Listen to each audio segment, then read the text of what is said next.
Hello everyone, I am Gurdeep Kaur. Gajera Vidya Bhavan उत्तरांत की ओर से हिंदी की कक्षा में आपका हार्दिक स्वागत करती हूँ। आज का हमारा टॉपिक है विशेषण। विशेषण मतलब हमें 8 में बहुत ही महत्वपूर्ण टॉपिक है ये विशेषण। तो आइए विशेषण के बारे में और अधिक जानकारी लेते हैं। विशेषण मतलब अगर हम किसी को पूछेंगे कि विशेषण क्या है तो सबसे पहले उसको विशेष दिखेगा। तो विशेष मतलब जो किसी चीज की विशेषता बताता हो। अब किसी चीज की विशेषता बताता हो मतलब तो फिर किसकी विशेषता बताता है ये। तो यहाँ पर मैंने आपको एग्जाम्पल बताया है कि संज्ञा और सर्वनाम की विशेषता बताने वाले शब्दों को विशेषण कहते हैं, या संज्ञा और सर्वनाम की विशेषता बताने वाले शब्द ही विशेषण कहलाते हैं, जो किसी चीज की विशेषता बताता हो। अब विशेषता में अच्छा और बुरा दोनों हो सकते हैं, ऐसा नहीं है कि वो अच्छाई ही हो, बुराई भी हो सकती है। और बुरा और अच्छा दोनों दोष या गुण कुछ भी बताता हो किसी भी बारे में, जैसे एक फिल्म के कोई हीरो की या उसके विलन की, दोनों की अच्छाई और बुराई बताता हो, उसमें भी कुछ क्वालिटी है और हीरो में भी कुछ क्वालिटी है। तो जो भी शब्द किसी भी चीज की गुण या दोष बताता है उसको हम विशेषण कहते हैं। विशेषण के बारे में आइए और आज आगे जानकारी लेते हैं। तो सबसे पहले हम देखेंगे कि विशेषण के कितने प्रकार होते हैं। यहाँ पर विशेषण के 4 प्रकार हैं।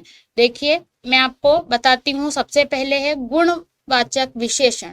गुणवाचक विशेषण मतलब जो किसी भी व्यक्ति का या संज्ञा और सर्वनाम का दोष या गुण बताता हो, वहां पर गुणवाचक विशेषण कहलाता है। जैसे किसी चीज का भेद भाव, रंग, दशा, समय, स्थान, काल आदि से संबंधित जो भी उसके गुण या दोष बताता है तो वहां पर गुणवाचक विशेषण आता है। गुण मतलब हर किसी में कोई ना कोई गुण होता है, चाहे वो अच्छा हो, जैसे पहले ही मैंने बताया कि चाहे वो अच्छा गुण हो या बुरा गुण हो, दोनों ही गुण बताने वाला जो वर्ड है, जो शब्द है, वो विशेषण कहलाता है। किसी भी चीज की स्पेशलिटी बताने वाला शब्द विशेषण कहलाता है। हमारे यहाँ पर इंग्लिश में पार्ट ऑफ स्पीच आर्ट होती है, वैसे ही हिंदी में भी पार्ट ऑफ स्पीच आर्ट होती हैं। तो उसमें 4-4 भागों में हिंदी में डिवाइड किया गया है, जैसे विकारी और अविकारी। ये हमारा विशेषण विकारी में तीसरे नंबर पर आता है। संज्ञा और सर्वनाम, संज्ञा पहले नंबर पर और सर्वनाम दूसरे नंबर पर और विशेषण तीसरे नंबर पर। तो इस तरह से यहाँ पर हमें विशेषण मतलब पार्ट ऑफ स्पीच का तीसरा भाग विशेषण कहलाता है। यहाँ पर हमने जैसे कुछ एग्जाम्पल लिए हैं, वह बहुत अच्छा लड़का है, मेरी भैंस काली है, रोगी बहुत बीमार है।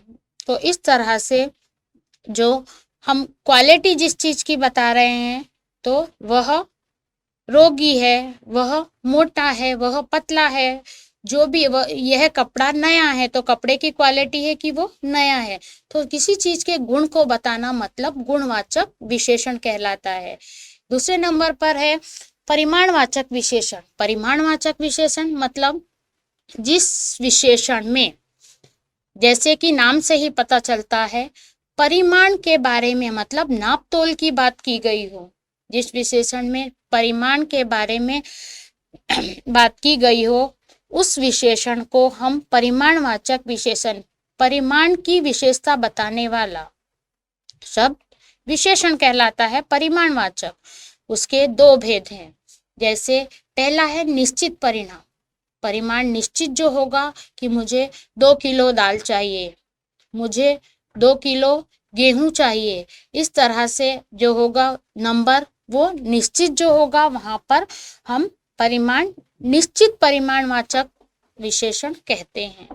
दूसरा है हमारा यहाँ पर अनिश्चित परिमाण। अनिश्चित परिमाण मतलब जहां पर हम निश्चित नहीं है, लेकिन परिमाण पता नहीं है कि हमें कितना चाहिए, तो हम जैसे कहते हैं फॉर एग्जाम्पल थोड़ा, इतना, कुछ, ज्यादा, बहुत। मुझे थोड़ी शक्कर चाहिए, मुझे थोड़ा कपड़ा चाहिए, इस तरह से अगर हम बात करते हैं। मुझे और अधिक पैसे चाहिए, नंबर फिक्स नहीं है, लेकिन उसकी क्वांटिटी कितनी है वो नहीं बताया है, तो यहाँ पर अनिश्चित परिमाणवाचक विशेषण होता है। अब थर्ड नंबर पर जो सबसे आसान है, संख्यावाचक विशेषण, जहां पर जिन शब्दों में संख्या के माध्यम से विशेषता बताई गई हो वहां पर संख्यावाचक विशेषण होता है। इसके भी दो भेद हैं, जैसे निश्चित संख्यावाचक और अनिश्चित संख्यावाचक। कभी कभी हम परिमाणवाचक और संख्यावाचक में कंफ्यूज रहते हैं, पर यहाँ पर मैं क्लियर कर दूं, वहां पर नाप तोल की बात की गई है और यहाँ पर संख्या की बात की गई है। तो आइए बताते हैं आगे। निश्चित संख्यावाचक मतलब 2, 2.5, 3। पहला दूसरा मैं वह कक्षा में पहले नंबर पर आया, मुझे 1 दर्जन केले चाहिए। अनिश्चित संख्यावाचक में देखते हैं तो कोई दरवाजे पर है, मुझे कम पैसे चाहिए, या मुझे कोई व्यक्ति मदद के लिए चाहिए। इस तरह से हम अनिश्चित वाचक संख्यावाचक परिणाम बता सकते हैं। अब आया सार्वनामिक।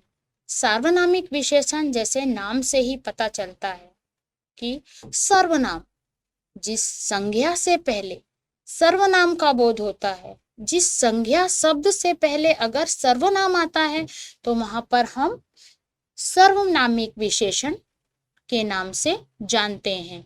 जैसे वह रवि का भाई है, तो रवि यहाँ पर संज्ञा है और वह यहाँ पर सर्वनाम है। तो जहां पर संज्ञा से पहले सर्वनाम आता है वहां पर सर्वनामिक विशेषण होता है। वह विद्यालय मेरा है, तो हम विद्यालय से पहले यहाँ पर विद्यालय संज्ञा है और यह या वह मतलब सर्वनाम आया है, तो वहां पर विशेषण शब्द है, इसलिए यहाँ पर सर्वनामिक विशेषण कहलाया जाता है। Thank you.